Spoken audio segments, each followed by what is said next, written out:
ένα τέτοιο απρόσμενο γεγονός μας έδωσε τη δυνατότητα να σας παρουσιάσουμε την καθημερινότητα της εποχής μας με τον καλύτερο τρόπο.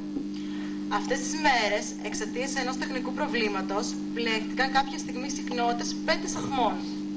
Ο πρώτος μετέδιδε πολιτικές ειδήσεις. Ο δεύτερος, συνταγές διέτης. Ο τρίτος, τους ποδοσφαιρικούς αγώνες των δασκάλων. Ο τέταρτος, το παραμύθι του κακού λύκου με τα 3 γουρουνάκια. Και ο πέμπτος, απλά μουσική.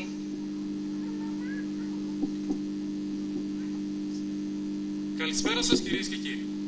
Σας καλωσορίζουμε στο απογευματινό δελτίο ειδήσεων του σταθμού μας για να σας ενημερώσουμε για τα σημαντικότερα γεγονότα. Το πρώτο θέμα μας σήμερα είναι το χάσιμο του τοπικού λύκους, αγαπητές μου φίλες, που νομίζω αφορά τις περισσότερες από εμάς. Ένας αποτελεσματικός τρόπος αντιμετώπισης είναι να αρχίσεις να τρέχεις. Γιατί σε κυνηγάει κακός ο λύκος, μικρό μου γουρουνάκι.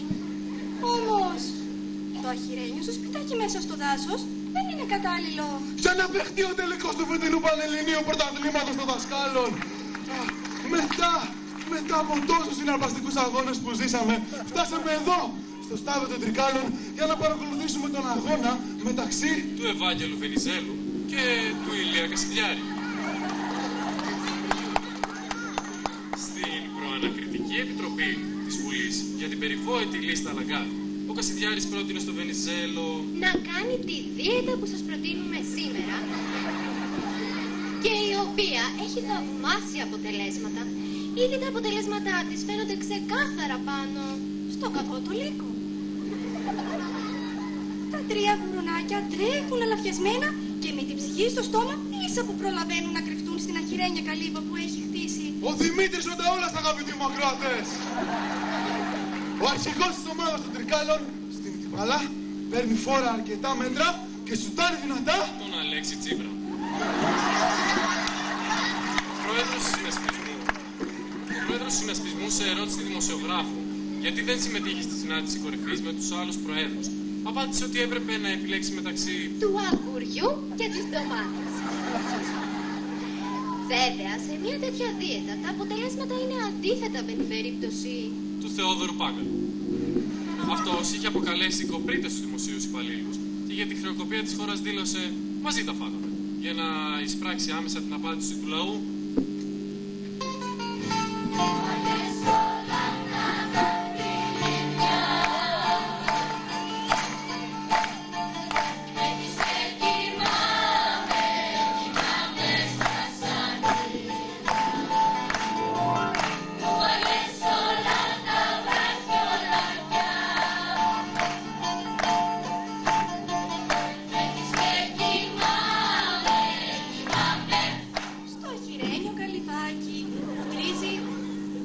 Ολόκληρο από το φύσιμα του κακού του λύκου.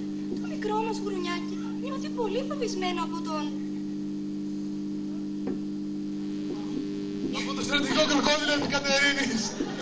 Αυτός κατεβάζει υποδειγματικά την μπάλα στην περιοχή της αντίπαλης ομάδας, κάνοντας αλλεπάλληλες τρίπλες και κουρελιάζοντας κυριολεκτικά τον Γεώργιο Παπανδρέου. Ο πρώην πρωθυπουργός και σημερινός καθηγητής σε Αμερικάνικο Πανεπιστήμιο δήλωσε πως εξακολουθεί να πιστεύει ακράδαντα ότι το καλύτερο για τους Έλληνες είναι να τρώνε χόρτα. Και μάλιστα χόρτα του αγρού όπως οι τσουκνίδες, τα ραδίκια, τα ζώφια και προπαντός τα βλήτα που εδώ στη χώρα μας έχουμε άφθονα και που μπορούμε να μαζέψουμε από το κέντρο του γηπέδου, όπου ένας συγκλονιστικός αγώνας ξεδιπλώνεται μπροστά μας. Η ομάδα της Χαλκίδας πραγματοποιεί μεγάλη εμφάνιση σήμερα με το αστέρι της, τον πουλούκο τον τουρίστα, σε μεγάλα χέρια. Έρχεται όμως κρυφά και του κλέβει την μπάλα το μικρό το γουρουνάκι.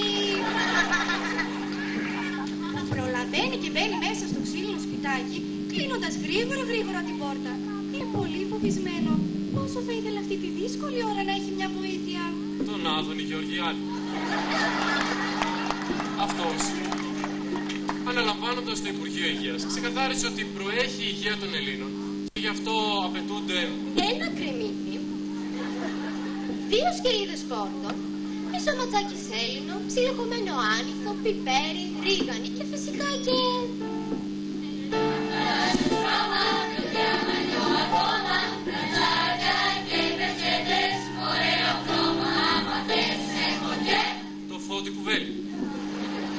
Αυτός ανακοίνωσε ότι φεύγει από την κυβέρνηση γιατί τόσο στην περίπτωση της ΕΡ όπως και στον ευρύτερο δημόσιο τομέα θα έπρεπε να τοποθετηθούν σε θέσεις κλειδιά αξιόλογα στελέχη όπως τα 3 κουδουνάκια.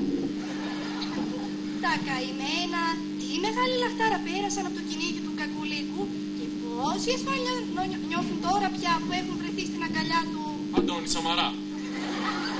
Ο Πρωθυπουργός της Ελλάδας, άσχετα με τις προεκλογικές εξαγγελίες του, στις συναντήσεις με τους εκπροσώπους της Τρόικας, ξεκαθάρισε ότι το μεγάλο παιδί θα κάνω ό,τι πεις, αρκεί το Παρισάκι μου να είναι υφανής, αρκεί πιο νωρίς, θα είμαι συνεπής, αρκεί το Παρισάκι μου να είναι υφανής, το μεγάλο παιδί θα κάνω ό,τι πεις, αρκεί το Παρισάκι μου να είναι από κρέας αλόγου.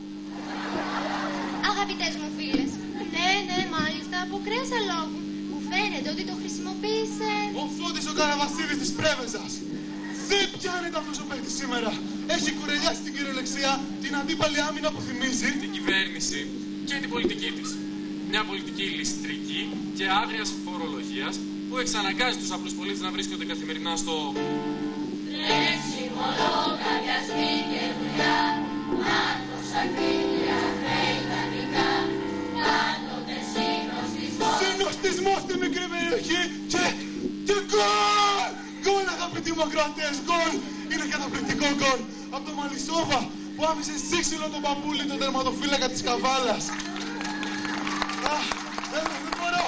Οι παίκτες των Ελλήνων, αφού έκλεισαν την μπάλα, κουρέλιασαν στην κυριολεξία. Την Άγγελα Μέρκελ, που πάλι εμφανίστηκε ντυμένη με το γνωστό σύνολο από πιπεριές, ντομάτες, μεριτζάνες και καρότα, όλα ψιλοκομμένα και μαγειρεμένα στο Υπουργικό Συμβούλιο, όπου συμμετέχει πλέον η αφρόγραμμα των δύο μεγάλων κομμάτων και απουσιάζει μόνο ο κακός ο Λύκος, που με το κυνήγι του έχει στριμώξει τον πρόδρομο της Κύπρου. Όλοι οι παίκτες έχουν γίνει ένα κουβάρι στο κέντρο του γηπέδου, όπου το σφύριγμα της λήξης τους δίνει νικητές με σκορ 3 κιλά σε 2 εβδομάδες. Όπως είναι το αναμενόμενο βάρος που θα πρέπει να χάσετε. Αν δεν τα καταφέρετε, τότε καλό θα είναι να ακούσετε τις καθημερινές συζητήσεις των απλών πολιτών αυτής της χώρας. Ό,τι κι αν κάνουμε, δεν θα πεθάνουμε, γιατί η Ελλάδα δεν πεθαίνει, είναι πολύ μακριά, στα κουτσολιά, τα το ξέρουνε κι οι ξένοι.